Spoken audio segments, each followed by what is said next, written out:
Hello guys, in today's video I will be showing you how to fix Muzz cannot open problem. So the answer is easy, just go to the settings and then scroll down to the apps section. And then go to the search and search Muzz. And then go to the storage. And here you will find this clear cache option, click on it. Now you can go check it if it worked, and if it didn't you can try to restart your phone or turn the Wi-Fi off and on, or the Bluetooth or the airplane mode. Also you can try to clear data, but be careful. If you clear data, all the Muzz data will be deleted. This includes all files, the settings, the accounts, the databases, etc. So be careful if you want to clear your data. And that's it for today's video.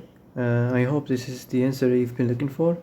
If you like this video, don't forget to like and subscribe, and see you in the next video.